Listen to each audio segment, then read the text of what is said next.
Test, test. 3, 2, 1. 1, 2, 3. The heck is bothering me?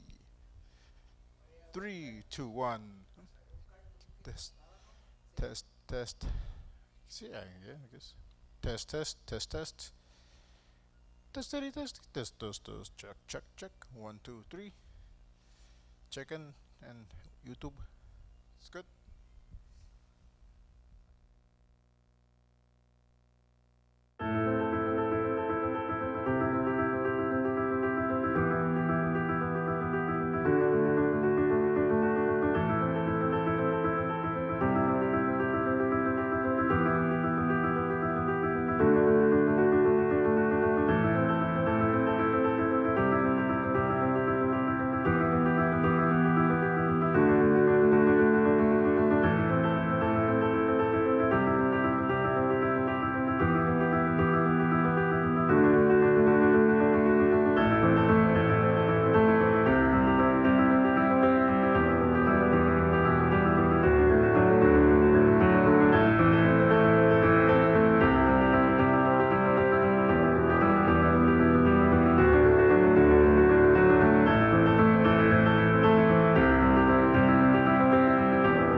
Storyblocks Audio.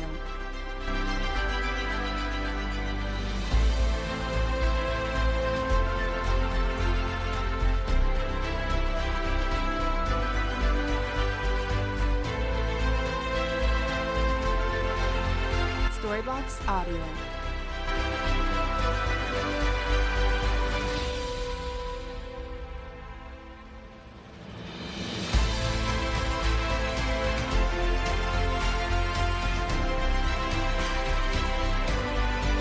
Storyblocks Audio.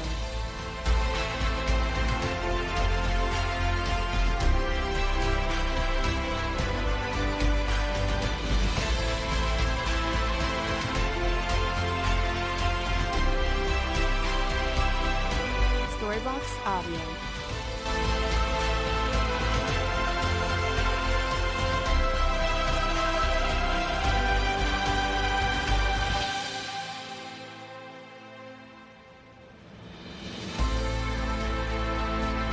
Storyblocks Audio.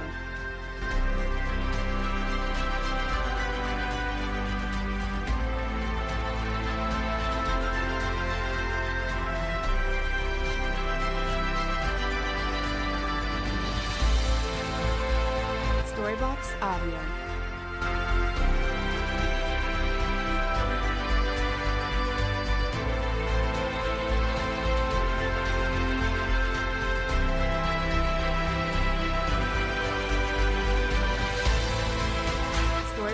Audio.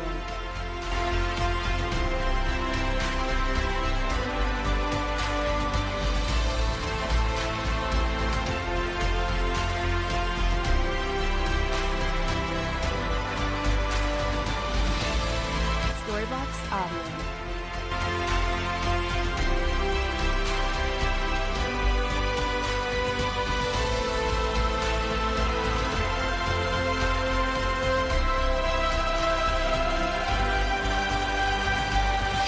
Storybox Audio.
Welcome to the Choose to Change 90-Day Reentry Program. If you're a visitor or new to this program, we welcome you and we are glad that you are here.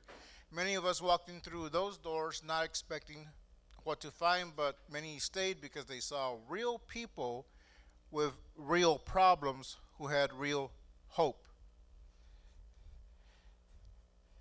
This 90-day reentry program is a self-supporting Christian group. There are no dues or fees to attend a class, but we do encourage donations from our members and anyone who believes in what we are doing. The only requirement for membership is a sincere desire to change. If you're ready to change your life, then you are in the right place.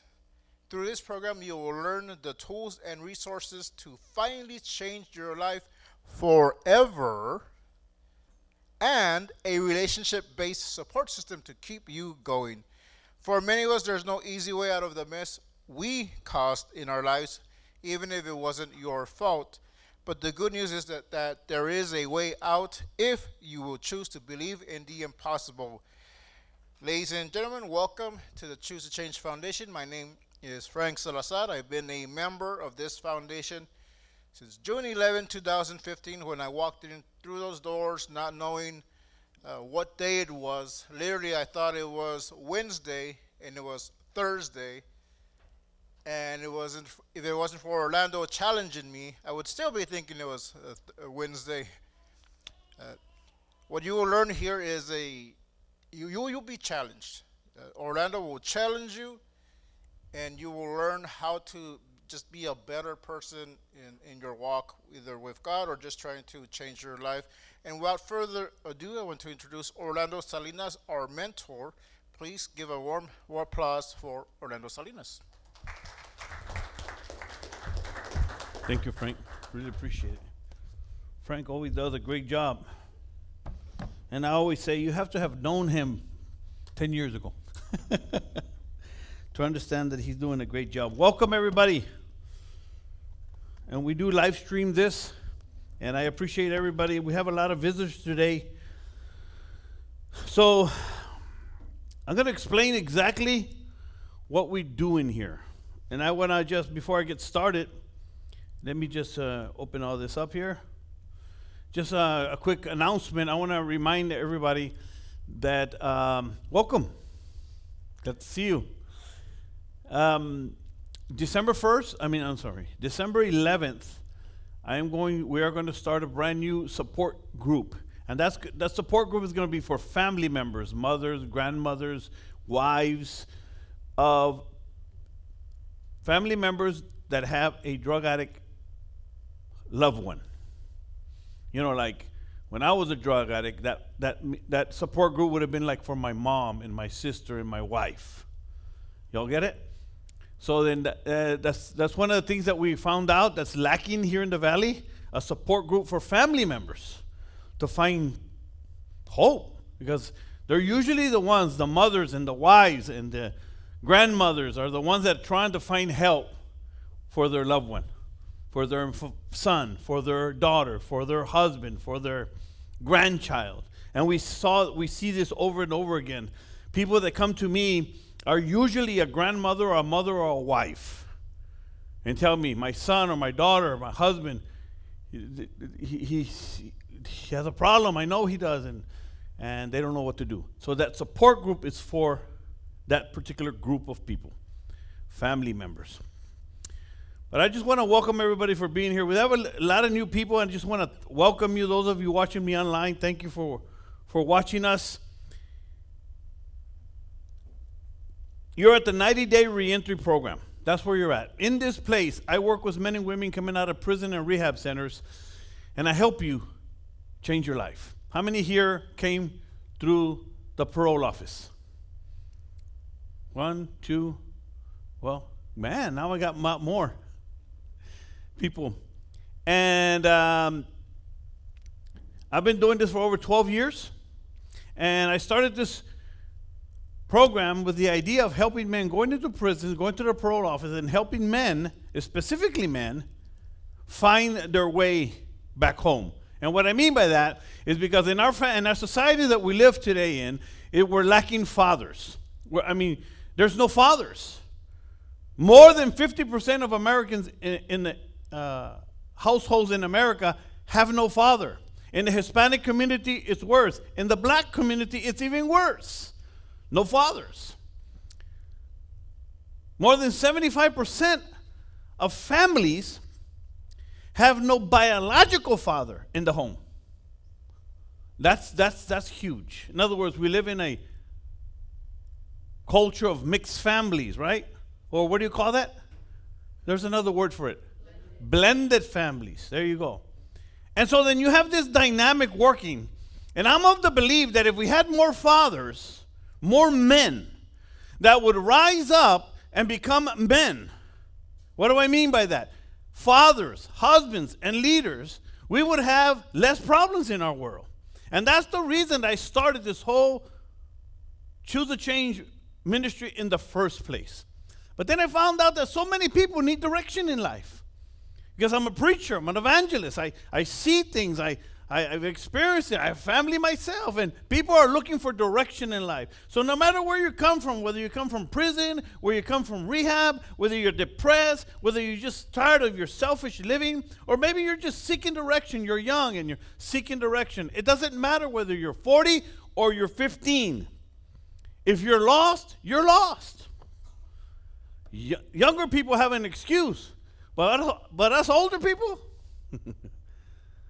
you see what I'm saying? Either way, this class is for you. When it comes to changing our lives, especially after incarceration and drug addiction, it's usually easier said than done. How many can attest to that? It's usually easier said than done. The purpose of this class is to help you understand some key principles about what it really takes to finally change your life forever. And the good news is that it's not as hard as you think it might be. It's actually harder in the mind than in reality. And it takes time to understand that, but that's true. These principles were born that I'm going to teach in here were out of my own journey. From prison and brokenness and addiction to faith and purpose and freedom. The principles that you're going to learn here in this class, I didn't learn them overnight. And you don't learn them overnight. In fact, when I first started my life-changing journey in a prison cell, broken, lonely, hopeless, I literally had to force myself. And when you're young, you have to do the same thing. Because we don't know. We can't see the future. We don't understand. We're going through this mess in our lives. And somebody tells you, you can change your life. Life can get better. And you're like, how, when, where?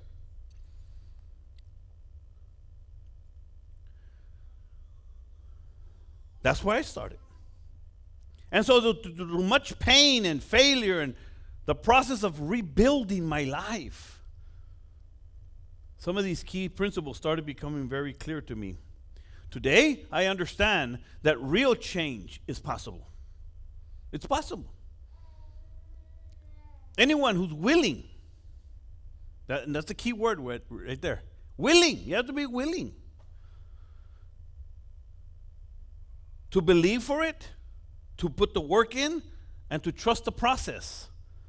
The goal of this class is not to just help you stay sober or out of prison or out of trouble. The goal is to help you find some kind of purpose and direction. Amen? To help you become the person that we have always been meant to be. What does that mean? Well, in case you didn't know, a father, a wife, a mother, a husband, a leader, a responsible member of society. Or you can what be? Or what? Who wants to be a loser? Anybody? Nobody. But you can choose to be a what? A wiener. Is that right or no?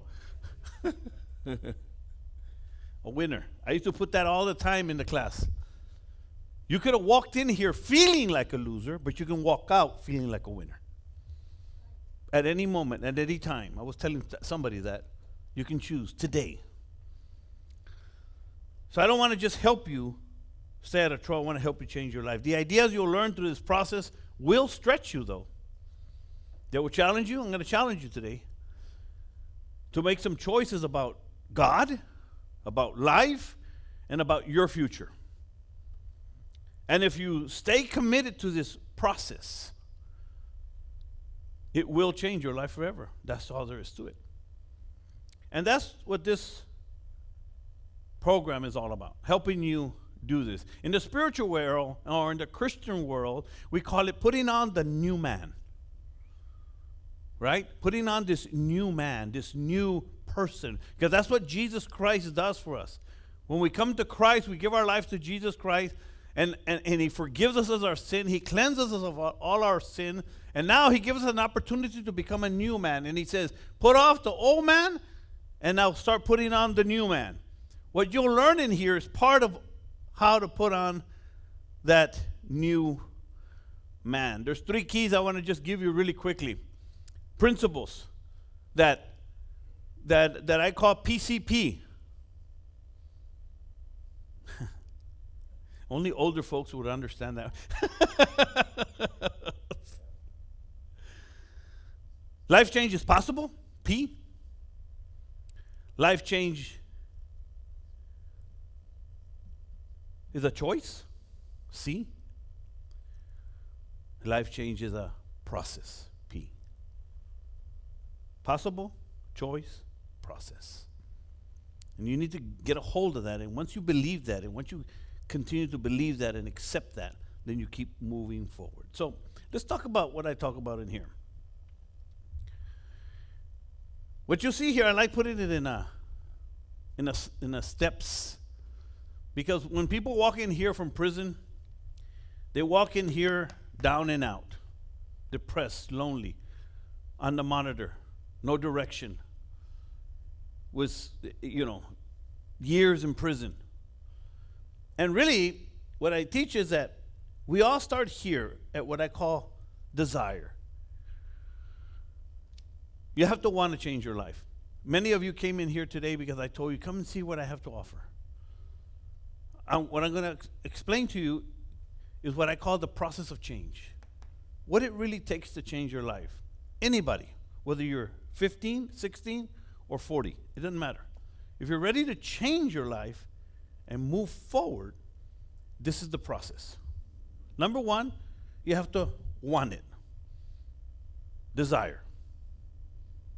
Does that make sense to anybody? You have to want it. Number 2, it's going to take some faith.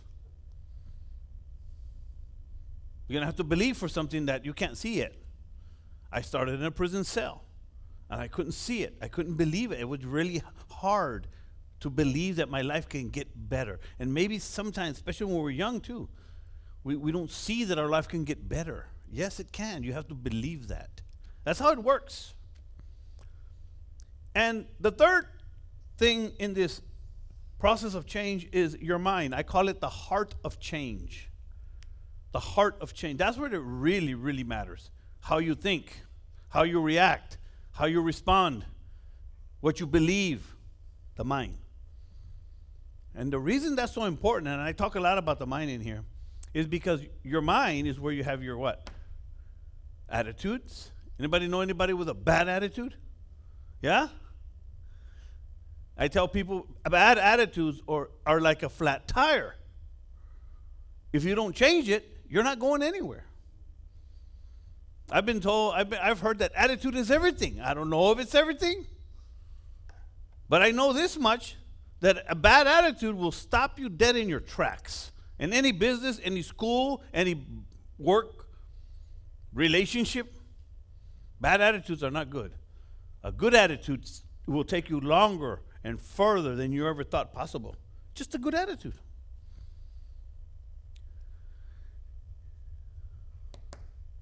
Habits is part of the process, right? How many have here some habits that you think you should let go of? I think we all should raise our hands. Yeah. There's some habits that we should let go of. I talk about all this in here. And then there's some bad habits that we should let go of, right? And some good habits that we should what? Put on. start developing. It's a process. Remember, it's a process. It doesn't happen overnight. You start today, the first day in class. You start something new.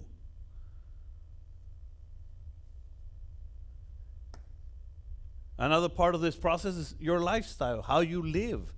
Some people want to come in here and want to do, I don't understand sometimes. I guess I do because that's what I used to do. I wanted to do things my way. Anybody like that?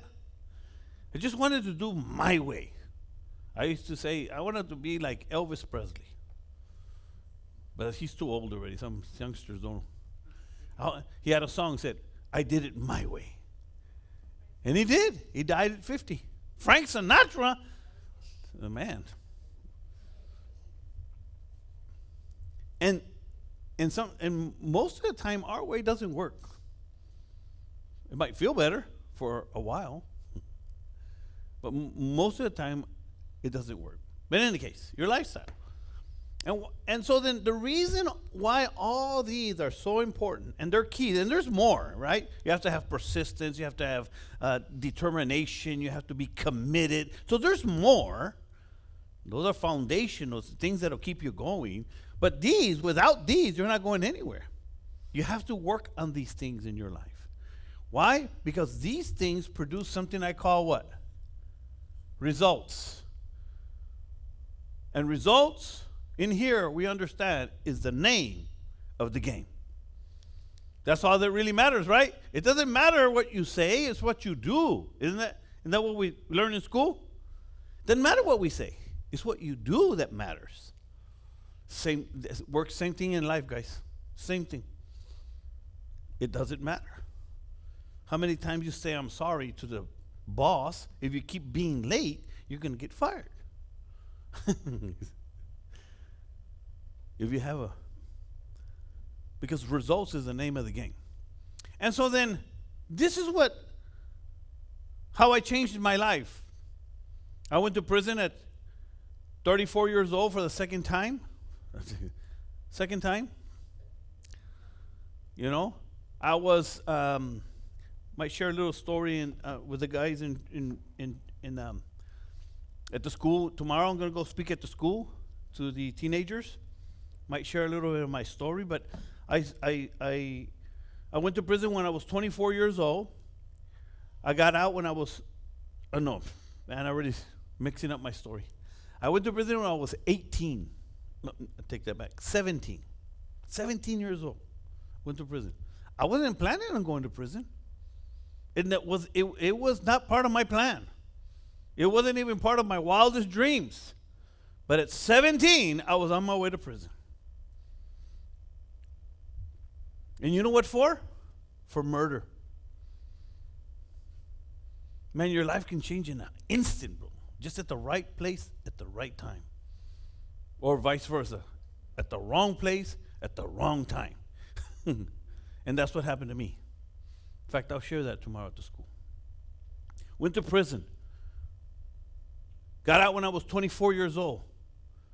Thought I was smart enough. No, and became a drug addict within 3 months of my release. Put a needle in my arm full of cocaine for the first time. And I'm sharing this story specifically for you guys. For 10 years, from the age of 24 to the age of 34, I was this loser drug addict, loser father, loser husband. Got shot at 9 times. I was lost. At the age of 34 years old, I have 2 daughters. One 6-month-old daughter and one 4-year-old daughter. And then January 18th, 1997, at the age of 34, I robbed a store again for one more hit of cocaine on my daughter's 4th birthday. And I remember I went back to prison, wasn't coming home no more, and I just remember thinking to myself, just wanted to kill my worthless self, end my life. I'm no good. I knew I was no good. How does someone get there like that? How does someone get there? How do you get there? I'm doing a sermon and a teaching called, How Did I Get Here? And this is why so many adults want to help teenagers. Because we understand that we can change, we can mess up our life in a heartbeat. We don't plan on this stuff. And I went back to prison at the age of 34. Not knowing if my life could change, not knowing if it was possible for a man like me to change, understanding that what I had done, I mean, it was a mess. And this is where I started. But I tell people all the time, what we do is we dig a hole. And sometimes you might feel like you're in a hole. You're in a hole. And you have to dig your way out of that hole first. I tell people on parole that a lot. Just to get to normal. And start moving forward in life. And I got out of prison when I was 40. I've been out of prison for 22 years. And of everything I've read, learned, heard, researched, I found out that changing our lives is a process. And that part of that process is everything you just see here. I didn't see, and the reason I like teaching it this way is because I wish somebody would have told me this. Maybe I would have got it a little sooner. These are the pieces of the puzzle, in other words, to changing your life. Changing your attitude, changing your habits, and definitely changing the way you, what? Think. And this is what you'll learn in here. I also brought something I call, what I do here is, again, let me say this, guys. There's a lot of people, I don't know if you all realize this, but everybody's trying to find their way in life. We're trying to find direction. We're trying to find happiness. We're trying to find joy. We're trying to find something that will make us feel well. We believe that we need Jesus Christ in our lives. That's what we believe. And that's going to be our foundation. That's why faith is so important. And people go to psychiatrists, people go to psychologists, people go to mentoring, counseling. And I see so many people trying it their way or a different way. And when I see what we're part of as a church, those of us that are in here as a church, I see something powerful, that we can be a part of something powerful, having friends, having people that pray for us, having people that believe in us, helping people to encourage us. But when you're out of somewhere else trying to find direction, you have nobody to help you, nobody to guide you, nobody to lead you, nobody to keep you accountable. Church is awesome. And so what I do is, when people come in here, some of you, I give you this sheet. I give you what I do what I call a 90-day challenge. That's what I do. I usually do this on one-on-one, but I'm explaining to everybody here.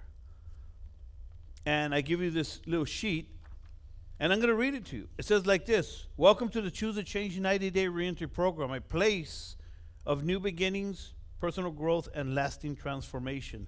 If you are ready to finally change your life, you've come to the right place. This program was designed specifically for men and women like you, individuals who have made the courageous decision to rebuild their lives after incarceration, addiction, or personal setbacks. We understand that the journey ahead may seem overwhelming, but you are not alone. Through this program, we walk side by side you every step of the way, providing the tools, resources, support, and mentorship you need to overcome the obstacles and embrace a better future. Over the next 90 days, you will be introduced to a structured path of growth that includes weekly mentoring classes like this one, discipline, focus on mindset, discipline, and life skills, faith-based teachings that bring healing, hope, and purpose, church services like the ones we had yesterday and on Sundays, Bible studies to nourish your spirit and renew your mind, community support and accountability to help you stay the course. Our goal is not to just help you stay out of prison or out of trouble, but to make you a better father and mother and leader and productive member of our community. This program will challenge you, it will stretch you, but if you stay committed, it can and will change your life forever. On behalf of our team, our mentors, and our entire Choose to Change family, we want to say, welcome. You belong here. And then the challenge is back here. And all the challenge really is asking, I ask people, just give me 90 days of your time. Just give me 90 days. I tell them, if nothing happens, you can go back to wherever you come from. But for 90 days, I'm asking you to come to church, come to this class, text me every day, and read a proverb. That's it. Come to this class, come to church, text me every day, and read a proverb. What that does, it gets people in a new rhythm. What do we tell people that come to church? Just keep coming. Why? Because God got to get a hold of them. Right? Without God getting a hold of people's heart, we're doing nothing. But if we teach you a few things, if I can help you and encourage you, and God gets a hold of your heart, now you start finding direction and some purpose. And that's how it works. This is how this program works. That's it. That's how it works. And I'll continue doing this over and over and over because there's always new people walking through those doors. There's always somebody looking for some kind of hope. Always. So, I'm not discouraged when I see a bunch of people come and then leave. I'm not discouraged. Because you're going to see that a lot. A lot of people come and go. Because you have to come to terms with, look in the mirror and decide, man, what do I want to do with my life? What's the best course of action? I can tell you that what I do and what thousands of people do in the church and environment that I belong to, it keeps working and working and working and working for a lot of people, finding hope and direction for their lives. So having said all this, I can go on and on. I always think of something and I go off on it. Does anybody have any questions about what I do here? Anybody have any questions about what I do, about what this is, or something you didn't understand? Through every day, every Thursday, people come here, and I'm always going to be teaching on one of these. I usually go by each one of them each week. We're going to talk about desire. Then we're going to talk about faith and mindset. I usually do 4 to 5 sessions. Spend a lot of time on the mind because the Bible teaches us that we need to learn to renew our mind. Be not conformed to this world, but be ye renewed by this. That this is where the war is. This is where the battle is. And if you think about it, isn't that where it's at for all of us? In the mind. In the mind. And if you don't know how to control it, and if you don't know how to take control of it, somebody else will. Let me repeat that. If you don't take control of your own mind, I can say your own life, somebody else will. Right, brother? Somebody else will. You know, who do you think will take control of your mind and your life? Anybody want to guess at it? The state prison. What else? The devil. Because there's a fight, there's a war. There's always a war. The story goes that the grandfather's telling the grandson, there's 2 dogs always battling inside of you. Always. There's one black one and one white one. And one is full of anger and hurt and pain and anger and unforgiveness and and lying and cheating. It's a black dog. He don't give a. He's mean. He's angry. And then there's this white dog, always trying to do peace and love and joy and wants to do right, wants to do the right thing. And the little boy thought about it for a minute. He's telling his grandson. And the grandson's asked, well, Grandpa, which one wins out of this war in your mind?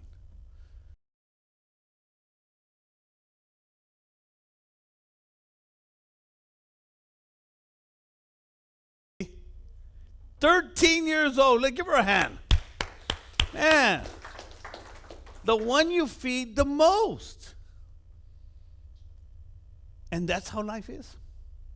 If you don't take control of your own life and your own mind, somebody else will. Period. Man, I learned that a long time ago. I said, man, I'm going to the top. I'm going to take control of my life. You can plan your life. I didn't know that. I didn't know you could plan your life. Build a business. I didn't know that. But you can. Anybody have any questions? Come on, somebody ask me a question. Anybody? I'm gonna start pointing people out. Just kidding. Just kidding, guys. So I'm gonna pass around our donation bucket then. Since you don't want to say nothing, I'm gonna pass a donation bucket. And I didn't bring my money. You're gonna have to help me. So we pass around a donation basket every meeting, and this is what, we buy Cokes and we buy coffee and this is what we're a self-supporting group, and so then if you don't have money, you don't have to give. That's fine. Don't worry. Don't feel bad. But just so you know that's what we do at every meeting. Every meeting we pass around a donation bucket, so it helps us keep moving forward. Yes, sir. The mic. Use the mic, brother, because it's a live stream. Otherwise, they won't hear. For those doing a Choose to Change Foundation program, is there like a certificate that they get to receive, or like a Man, that's an excellent party? question, bro. Thank you for reminding me. Yes. At the end of 90 days, I give you a little certificate, of accomplishment. And it's pretty awesome. I think it is. How many received a certificate here? 1, 2, 3. Rudy received I don't know how many. We have Rudy in the house here. Raise your hand, Rudy. This is Rudy. Now, the reason I'm pointing Rudy out is because Rudy was one of the first ones that helped me build this. He came into our program. He was already in the church. But he started coming to the Choose the Change meeting, and he really learned a lot. I encouraged him to open his own business. At least I hope I did. And today he has his own business. Bought his house, I don't know, 2-3 years ago. 4 times the prison. Am I right? Okay. Le quería poner crema a los tacos. 3.5, I don't know. 3 times the prison. Never had a job in his life. All he knew is how to sell drugs. That's all he knew. Why? Because that's how he was taught. But he made a decision. He made a choice. He had a desire to change his life. And here we are, 15 years? About 15 or no? 15 years? Got that one right. Yeah. So it's a process. It's a process. That's what we do. Just help you move forward. We all need help, guys. Every one of us. Yes, sir. You use the mic, brother. So at the end of 90 days, if a person chooses to continue coming. So yeah, that's the idea. The idea of the 90-day challenge is to, number one, they're going to learn something. You're gonna learn something in this class. You will learn something. I promise you. But the second thing is that I'm hoping that God will get a hold of your heart. That's why church is for. Because I can only do so much here, but church, our pastor, and then there's opportunity for you there's people that came through this class that became pastors because we have that opportunity here in our church, right? Other people became business owners. I just talked to Leon Garcia, a crazy guy. That guy went to prison 4 times. He has his own business. I mean, just powerful when you decide one day, you know what, I'm done. I'm not going to be crazy and stupid and dumb anymore. I'm going to start doing right. That's how it works. I didn't know that. I tell people all the time, I thought I had to be a vato loco forever. Because that's what I was told. That's what I was taught. That's what I saw. People pat them tattoos on vato loco forever right here. On their foreheads. ¿Verdad, Chavarria?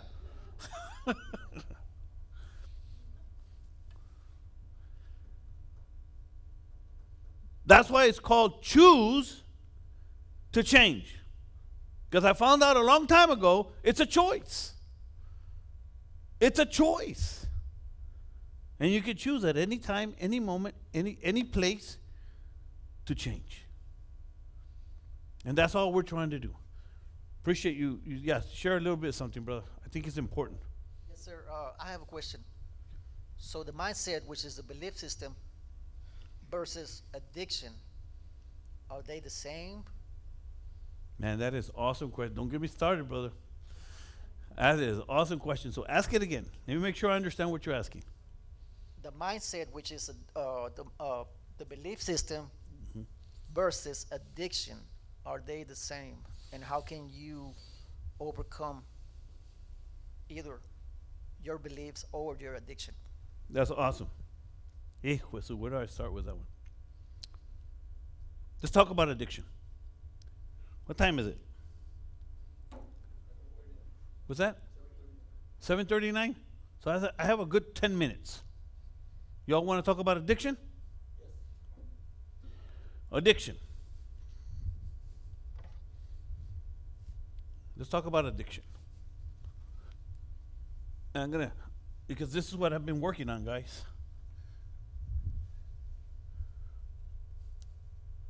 Addiction. Do I spell it right or no? Is that right? Okay. We can call it sin. Addiction. Where is addiction? It's in the mind. Addiction is a three-part monster. It's physical, it's mental, and what's the third one? It's spiritual.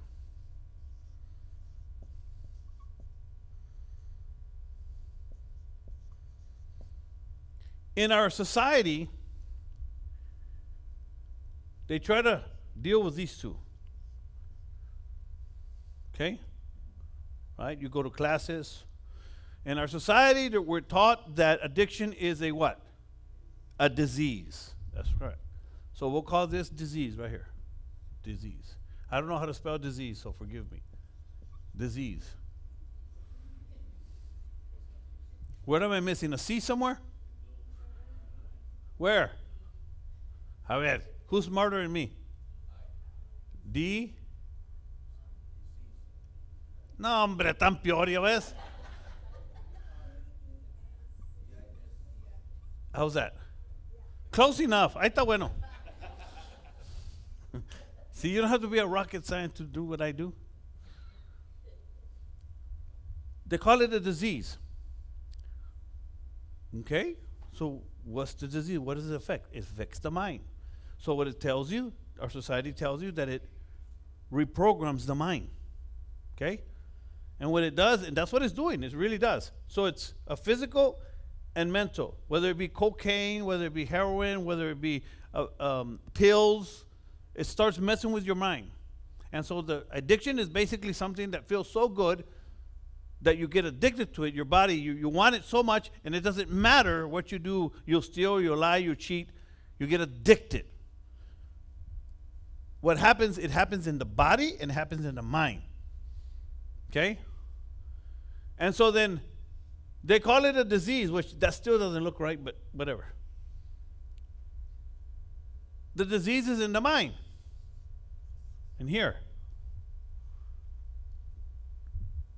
In order to stop any addiction, you have to stop using it. Does that make sense? That's what you starve dies. So the only solution to addiction is complete abstinence. Okay, so let me start with the solution.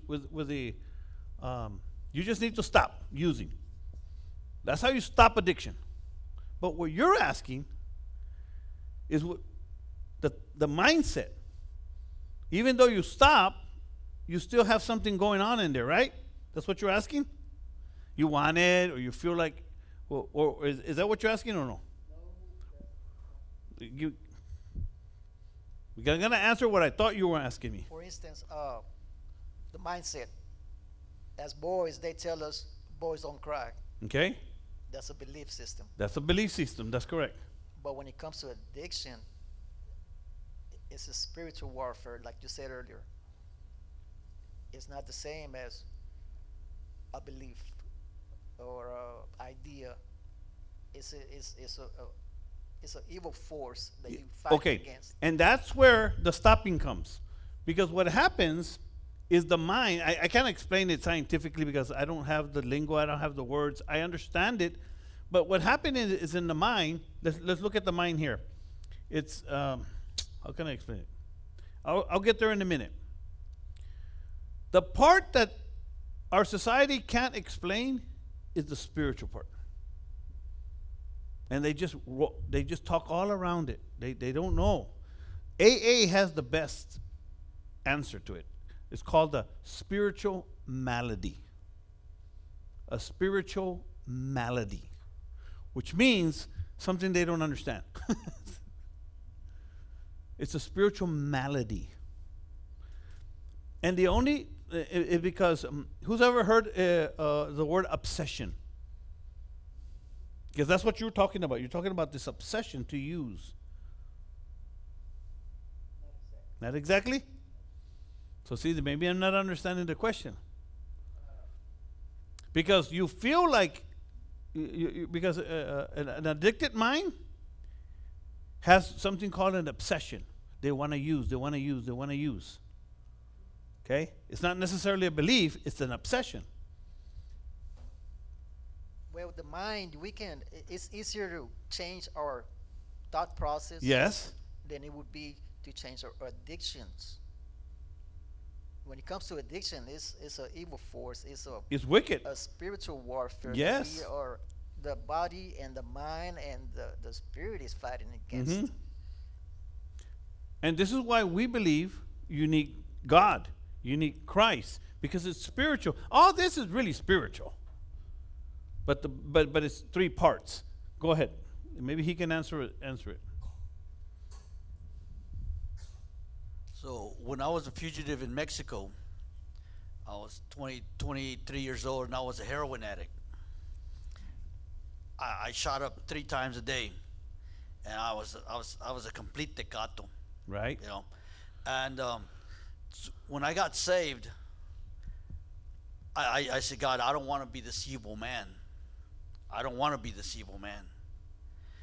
And so, yeah, the battle of the mind was there, because I would have nightmares. Well, I call them nightmares, but then I had dreams. As I stopped, I decided to stop, completely stop, and withdrawals and all. And so it's like, no. And I would have dreams that I was shooting up, and I'd wake up and I'd feel high. And the first thing that I would want to do is I wanted to run to the dealer. But it's like, no, that is not what I'm going to do. And after a few months of that, then the whole desire was gone. But it had to be a mindset that said, I'm not going to give in to this physical desire. I'm not going to give in to the spiritual dreams and nightmares of wanting another needle. But it was a physiological desire. Not only did my mind want, but my body desired, and it would shake and sweat, and it's like this is what this is what you need to have. Mm-hmm. But it was also a mind that said, no, I'm not going. I'm stopping. Mm-hmm. I am stopping.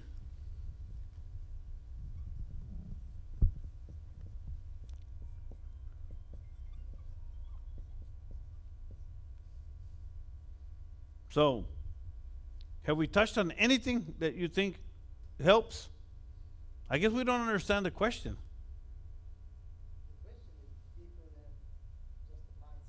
Oh, it's deeper. And that's why we need God. Because what he just explained, well, I remember being a drug addict. I remember for me it was cocaine.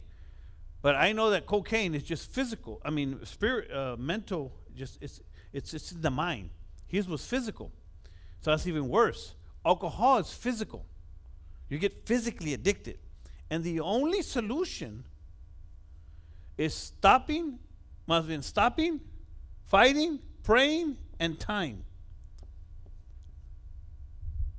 That's it. That's the only solution. There's no other solution.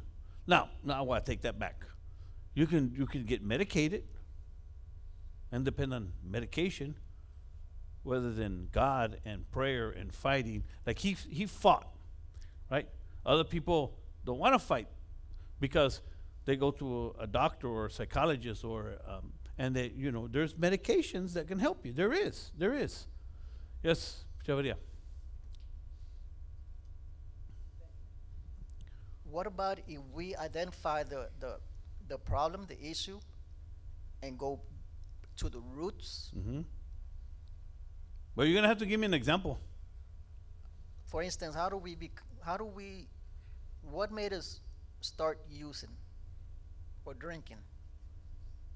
Was it because we had hate, anger, and then you go deeper? And then we go deeper. Where did this anger and hate come from? Mm-hmm. And once you identify the root cause of your addiction, Hold on.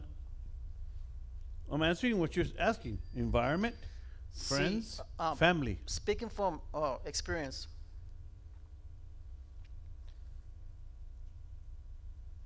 I became saved when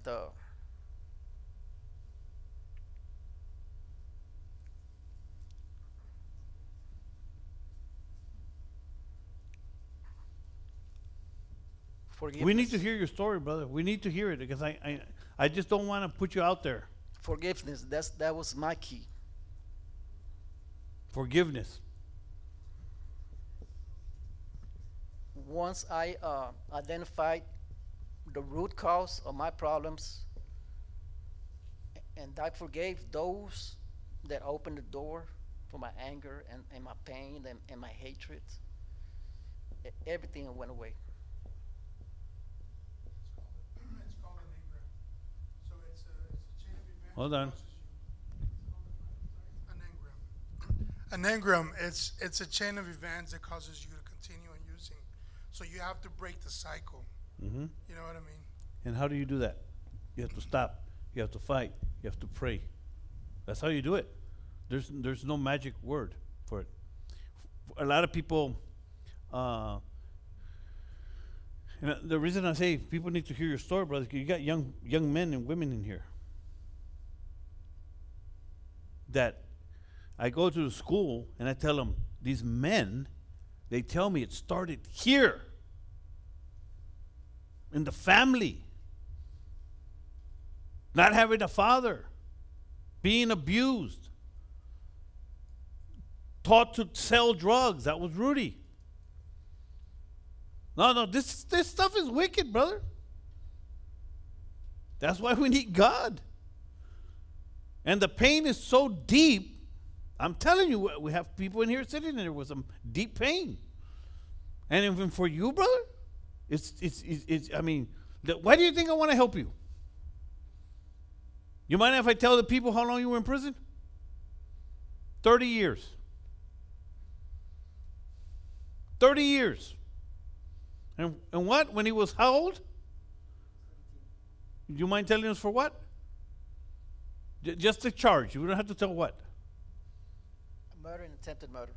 Murder and attempted murder. I'm telling you, your life can change like this, brother. You just got out.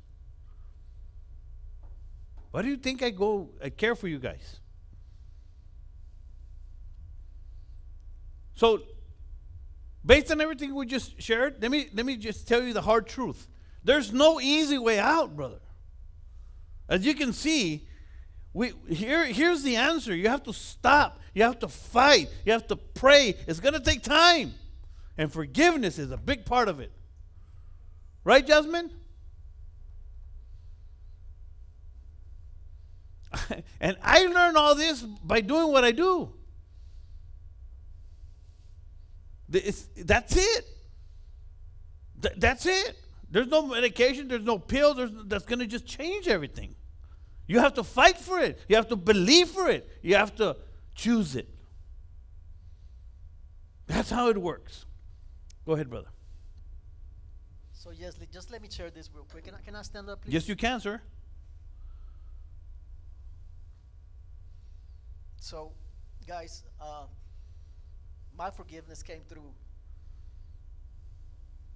understanding that hurt people. We all know this. Yeah.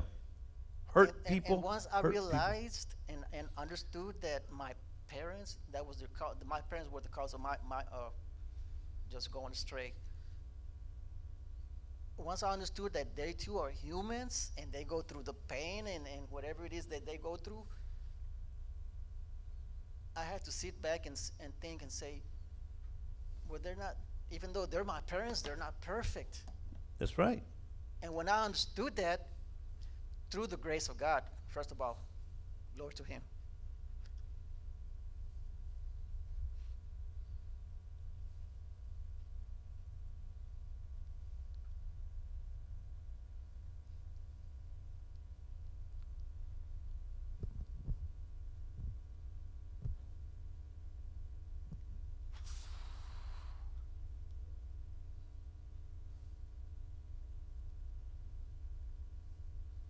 Let me just stop there where you no, go ahead. I just want to show you guys something. You're seeing something powerful here, man. Not very many young people see this. What I tell you in the classroom, you're watching it with your very eyes. He didn't plan to be here. Happens like this, bro. Instant, heartbeat. And now 30 years later, the pain is real, man. Go ahead, son. Forgiveness to me was the key. However, it was through Jesus Christ that Amen. that I was able to see. Like the Bible says, He blindfolds you, then you can see the truth, the light. So I was going to church, and it wasn't I wasn't looking to go to church, but I'm in prison, and I'm taking this class. It's called Kingdom Brawlers. So we participate, we engage in activities, physical activities, and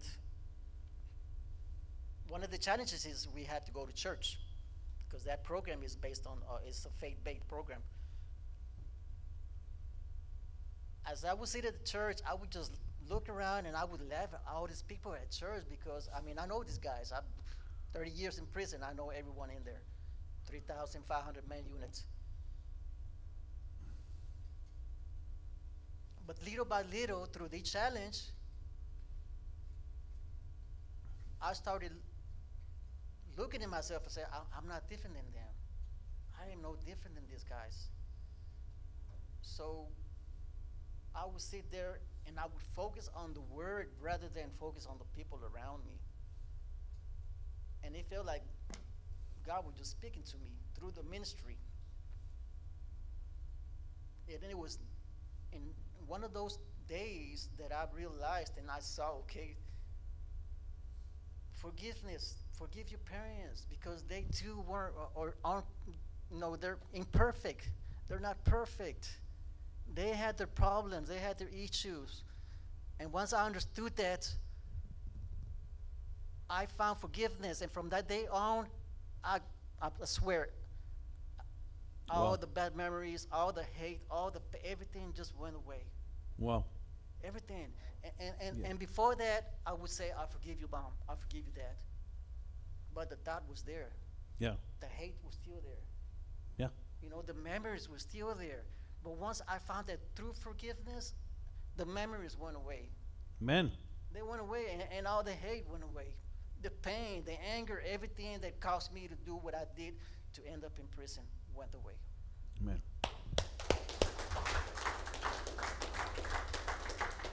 That's powerful. Thank you, man. I really appreciate you sharing that. And what's so interesting about that, you know, because that's the answers right there. That's it. And the only reason we can do what he just said we can do, and why we can do what we do, is because Jesus Christ paid the price on the cross. That's what this whole Christian stuff is all about, man. I didn't understand that. I remember getting this revelation one day, and we talk about Jesus and the coming of Jesus and this and that, and we can argue, but then I got a revelation of why Jesus died. Why did he die in the first place?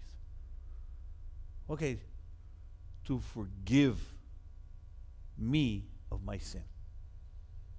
That's it. That's it. And because of that, once you get that, you got a revelation is what you got, brother. That's what's called a revelation. Wow. Because I'm forgiven, I can forgive. That's it. It's powerful stuff. Faith. Oh man, I lost my faith there. Faith is where it's at. So this is a really good meeting. Diana, why am I using this? Thank you, man. I really appreciate that. I just wanted to touch base on, you said that that's not the only solution, that there's the worldly solution of medication, Yes. but that comes with a price. Yep. It comes with a price. Because yes, the feeling goes away, but you don't get the peace of mind that you get by fighting with having The battle. the battle with Jesus. Fighting the thoughts, Because fighting the pain. The medication's going to numb. The medication's going to have you sleep all day. The medication's it is going to have you like a zombie. Mm-hmm. But it's not going to give you the peace that the Lord is going to give you if you fight and you pray and you just stop using and you give it the time and the process. Yep, that's it. So, guys, I hope we all learned something here today. Anybody else want to share something? I don't even want to go anywhere. Come on. Go ahead. And then Miss.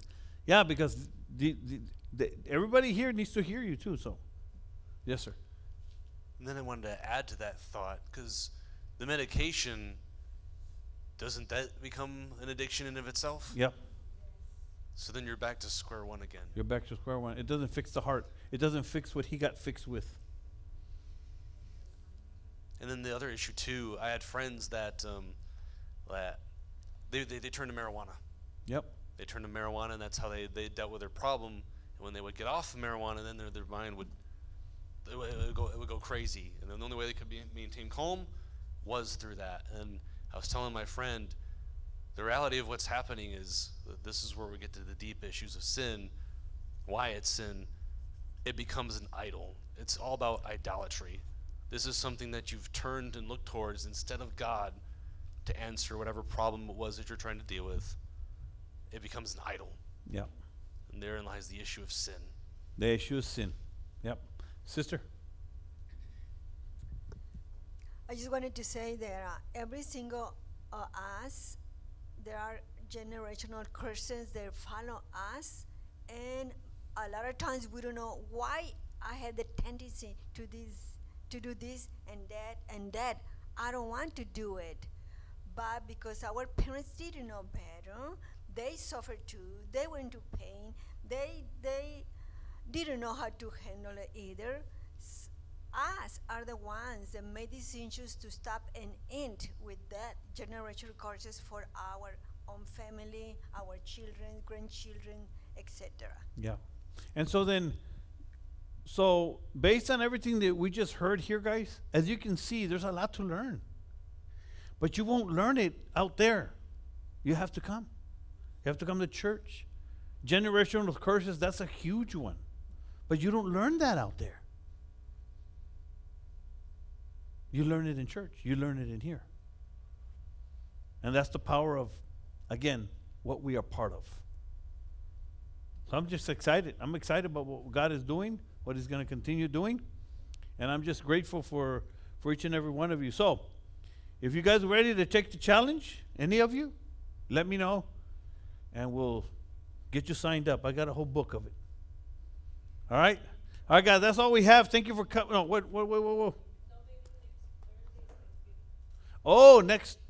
Next meeting won't be till 2 weeks. Because next week is Thanksgiving. All right, guys? So I want to wish everybody a happy Thanksgiving. And I'm excited. I want to go eat turkey. So thanks for coming, guys. God bless you.